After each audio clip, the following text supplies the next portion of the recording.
Hello students, मैं हूं विनय कुमार पांडे। आज हम लोग फिर से लेसर के आगे के टॉपिक्स पे बात करने के लिए उपलब्ध हैं। पिछले टॉपिक्स में हम लोगों ने देखा था रूबी लेसर को, और आज हम लोग को देखना है सेमी कंडक्टर लेसर। तो सबसे पहला सवाल आता है कि रूबी लेसर या हीलियम नियॉन लेसर की तुलना में सेमीकंडक्टर लेसर में ऐसा क्या है कि हम इसका प्रयोग करें, या कह लीजिए कि दोनों में एडवांटेज और डिसएडवांटेज क्या है। तो चलिए हमारी शुरुआत होगी सेमीकंडक्टर लेसर से।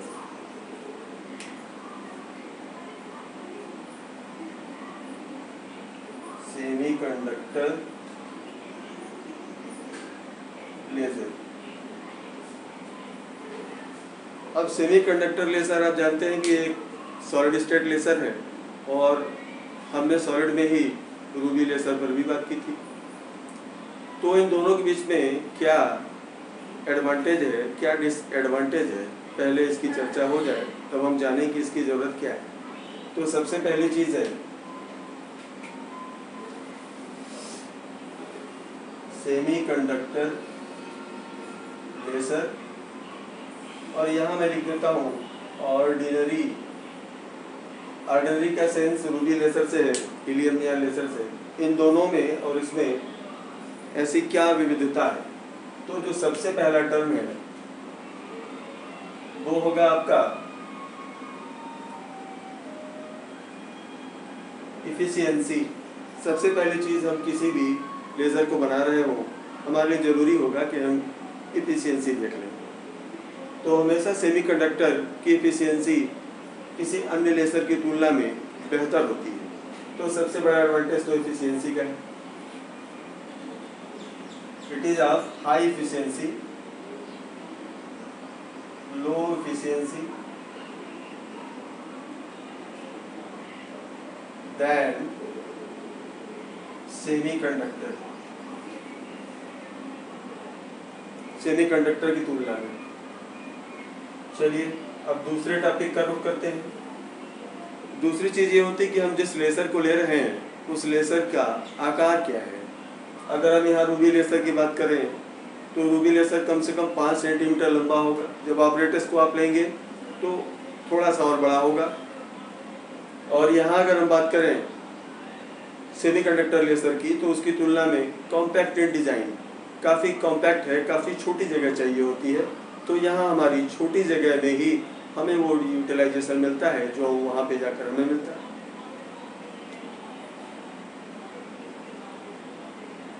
Compact in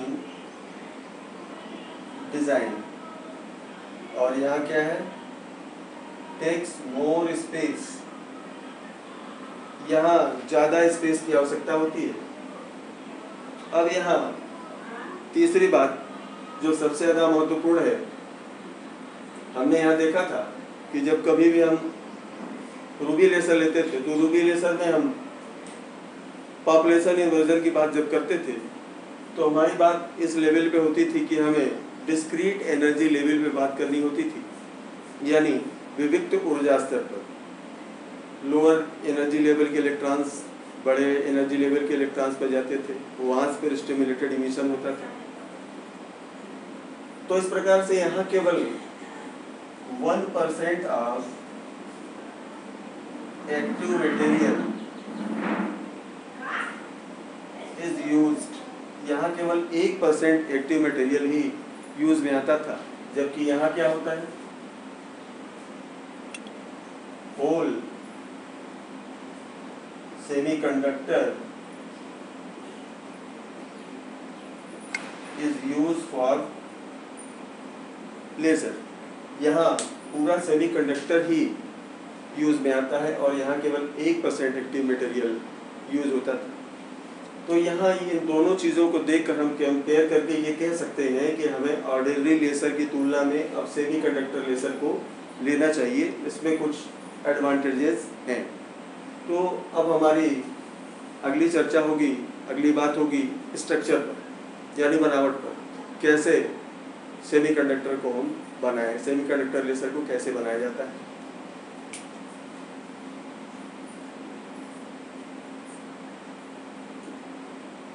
structure of semiconductor laser. हम लोग सेमीकंडक्टर से परिचित हैं।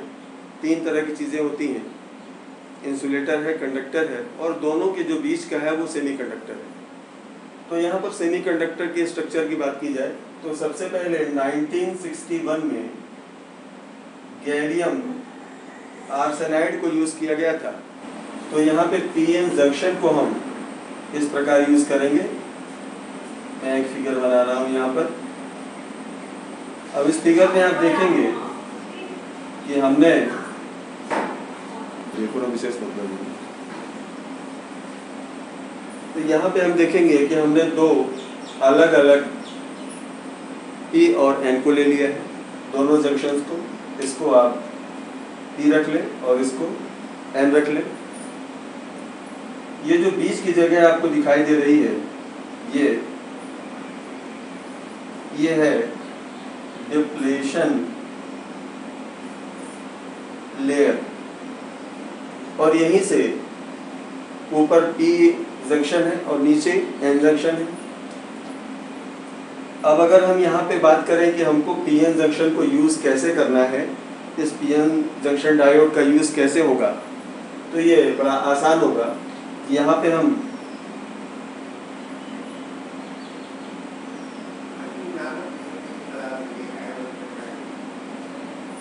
एनर्जी सोर्स लगा रहे हैं, ये हिस्सा पॉजिटिव, ये हिस्सा निगेटिव। अभी हम बात करेंगे इस पर कि हमने पॉजिटिव निगेटिव ही क्यों लिया है।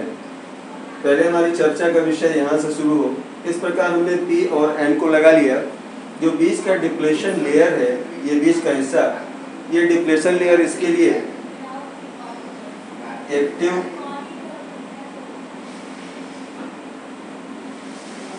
मटेरियल का काम करेगा। अब हमें एक्टिव मटेरियल की जगह ये बीच की एरिया चाहिए। ये जो पी और एन बना हुआ है, ये पतली पतली वेफर्स, पतली पतली चिप्स को हमने काट के इस प्रकार बनाया है। इसका आगे का हिस्सा जहाँ से हमको 100% रिफ्लेक्शन चाहिए, वो टोटल हमने चिकना बनाया है। बाकी का जो हिस्सा है जहाँ रिफ्लेक्शन हमें नहीं चाहिए, वो हमने खुरदुरा रखा है ताकि यहाँ से लेज़र बीम लीक न कर सके। अब ये हमने एनर्जी सोर्स को जोड़ दिया है। एनर्जी सोर्स जोड़ने का यहाँ उपयोग क्या था, तो मुझे थोड़ा सा इरेज करना है।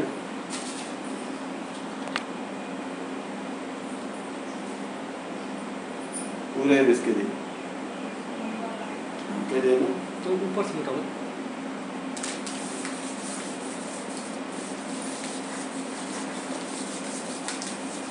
अभी हमें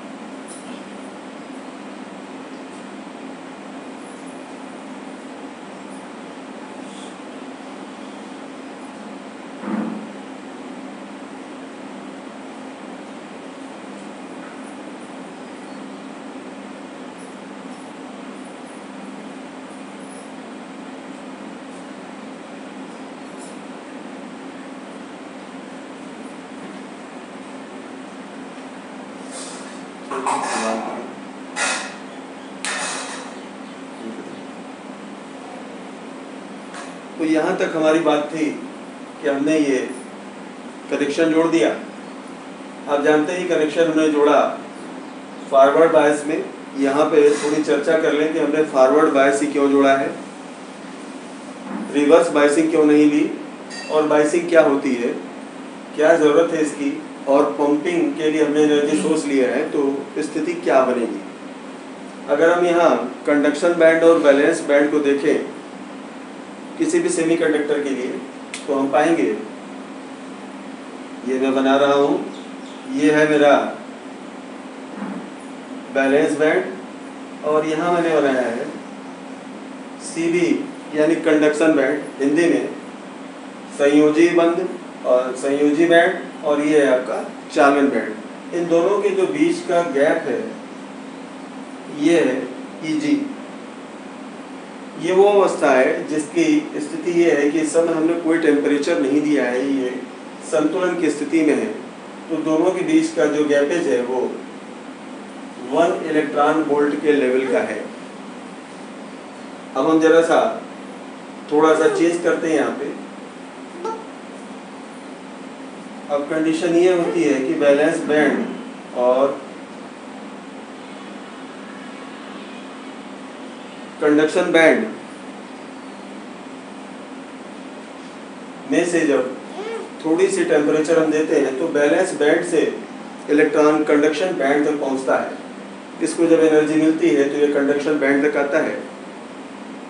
यहीं पर हमें थोड़ा सा परिवर्तन करना है और वह परिवर्तन ये है, इस फिगर को यहीं शॉर्ट में छोटा सा बना देता हूं।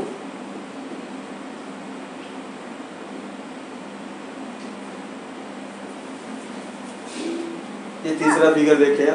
जब वैलेंस बैंड से इलेक्ट्रॉन कंडक्शन बैंड पहुंचता है तो एक कंडीशन ये होती है कि अब यहाँ पे जो नंबर ऑफ इलेक्ट्रॉन्स थे वैलेंस बैंड में वो पहले ज़्यादा थे, यानी कि यहाँ जो स्थिति थी ये अगर हम N1 माने और इसे हम N2 समझ लें तो N2 की पोजीशन N1 से कम थी, यानी N1 ज़्यादा था और N2 कम थी। और हमें क्या करना है, हमें करना ये है कि N2 में अधिक इलेक्ट्रॉन्स को रखना है, यानी हमें यहाँ पे N2 is greater than N1 की पोजीशन लानी है विद दिस पंपिंग। जब ही हम इस पंपिंग को लगाते हैं आप देखेंगे अब बैलेंस बैंड से कंडक्शन बैंड में इलेक्ट्रॉन पहुंच रहे हैं। और अगर हम यहाँ पे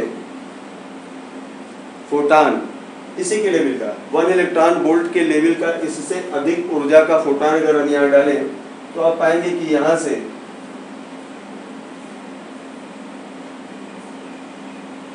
कई फोटॉन्स निकलेंगे जो लगातार इन्हीं इलेक्ट्रॉनों पर अटैक करेंगे और इस प्रकार एक बीम बनती चली जाएगी और बड़ी आसानी से आपको यहाँ लेज़र बीम मिलेगी।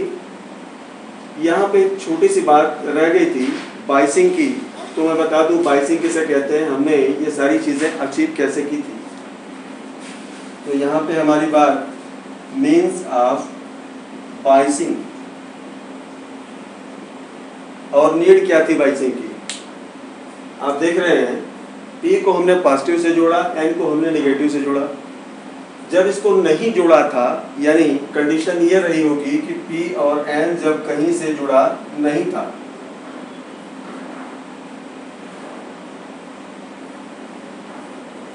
अभी जो स्थिति है हमने P और N के बीच में कोई वोल्टेज अप्लाई नहीं किया है, तो यहाँ पे जो बीच का जगह है, जो डिप्लेशन लेयर है, डिप्लेशन लेयर, यहाँ पे एक पोटेंशियल बैरियर सेटअप हो जाता है जिसे हम विभव प्राचीर कहते हैं। अब यहाँ कंडक्शन बैंड तक इलेक्ट्रॉन के पहुंचने की संभावना नहीं है, इसलिए हमें अब क्या करना होता है, अब हमें कम से कम वो स्थिति बनानी है जब दोनों जगह से अलग अलग मेजॉरिटी कैरियर्स, जैसा कि आप जानते हैं P में होल्स होते हैं और N में इलेक्ट्रॉन्स होते हैं। जैसे ही हम यहाँ सेटअप करेंगे पॉजिटिव, यहाँ पे होल्स इंजेक्ट होंगे इसके सिरे पे और इसके सिरे पे इलेक्ट्रॉन्स इंजेक्ट होंगे। अब इंजेक्ट होने के बाद हमने अगला कार्य क्या किया है, हमने ये किया है कि कंडक्शन बैंड पर पहुंचने वाले इलेक्ट्रॉनों पर हमने फोटान गिराया इस पर उसी लेवल का जो 1 इलेक्ट्रॉन वोल्ट का हो। तो जो फोटान्स अब इस पर गिरेंगे, इस प्रकार धीरे धीरे उत्सर्जित होने की जो स्थिति आएगी स्टिमुलेशन की, जब फोटान्स निकलेंगे तो उनकी पूरी किरणावली हमारे पास तैयार हो जाएगी। इस प्रकार हम बड़ी सरलता से लेज़र बीम को प्राप्त कर सकते हैं। In semi